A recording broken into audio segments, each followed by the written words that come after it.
ఈ చిన్న పిల్లవాడు అనుకోకుండా తన తండ్రి పాదాల దగ్గర కోట్లు విలువ చేసే ఒక రెడ్ జేడ్ స్టోన్ని గుర్తిస్తాడు. అబ్బాయి అనుకుంటాడు, డబ్బును తిరిగి ఎలా సంపాదించాలో నాకర్థమైపోయింది. ఆ రెడ్ జేడ్ స్టోన్ అసలుదా కాదా అని తెలుసుకోవడానికి వారు వెంటనే ఒక రత్నాల వ్యాపారి దగ్గరికి వెళ్తారు. కాని ఆ యజమాని వీడు చిన్నపిల్లవాడు కదా అని తక్కువ చేసి చూసి అక్కడి నుండి వెళ్లగొట్టాలని చూస్తాడు. అప్పుడు ఆ అబ్బాయి ఒక పందెం కాస్తాడు. ఒకవేళ ఇందులో రత్నం బయటపడితే మీరు నాకు క్షమాపణ చెప్పాలి. ఒకవేళ రాకపోతే నేను మీకు 10 లక్షలు ఇస్తాను. చుట్టూ ఉన్నవారు అది చూసి వీడు ఓడిపోవడం ఖాయమని నవ్వుకుంటారు. కాని మరుక్షణమే ఆ రాయిని కోయగా అందులో నుండి అత్యంత అరుదైన రెడ్ జేడ్ స్టోన్ బయటపడుతుంది.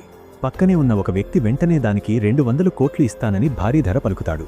ఆ అబ్బాయికి ఉన్న గోల్డెన్ ఐస్ పవర్స్ చూసి ఆశ్చర్యపోయిన ఆ వ్యక్తి వారిని ఒక వేలం పాటకు ఆహ్వానిస్తాడు. ఇక వేలం పాటలో ఈ అబ్బాయి కోట్ల విలువ చేసే ఎంపరర్ గ్రీన్ అనే జెడ్ స్టోన్ గుర్తిస్తాడు. ఆ అబ్బాయి వెంటనే ఆ వ్యక్తితో 6 నంబర్ రాయిని కొనమని చెబుతాడు. అక్కడున్న వారంతా అది పనికిరాని రాయి అని ఎగతాళి చేస్తారు. అయినా సరే ఆ వ్యక్తి నమ్మకంతో 1.5 లక్షలు పెట్టి ఆ రాయిని కొంటాడు.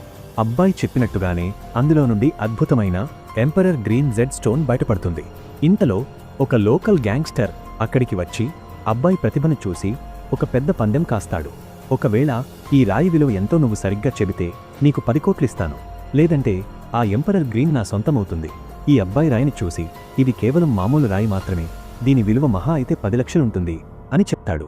రాయిని కట్ చేసిన వెంటనే అందులో ఏమీ ఉండదు. గ్యాంగ్స్టర్ ఓడిపోయి అబ్బాయికి 10 కోట్లు ఇస్తాడు.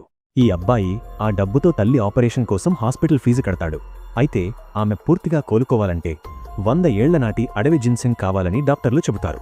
అబ్బాయి తిరిగి వేలం పాటకు వెళ్తే అక్కడ 200 ఏళ్ల నాటి జిన్సెంగ్ కనిపిస్తుంది. మా అమ్మ కోసం ఇది చాలా ముఖ్యం, దీన్ని వదులుకోకూడదు అని 10 కోట్లు ధర పలుకుతాడు. తర్వాత ఏం జరిగిందో తెలుసుకోవాలంటే పార్ట్ 2 అని కామెంట్ చేయండి. వీడియో నచ్చితే లైక్ చేయండి, ఛానల్ని సబ్స్క్రైబ్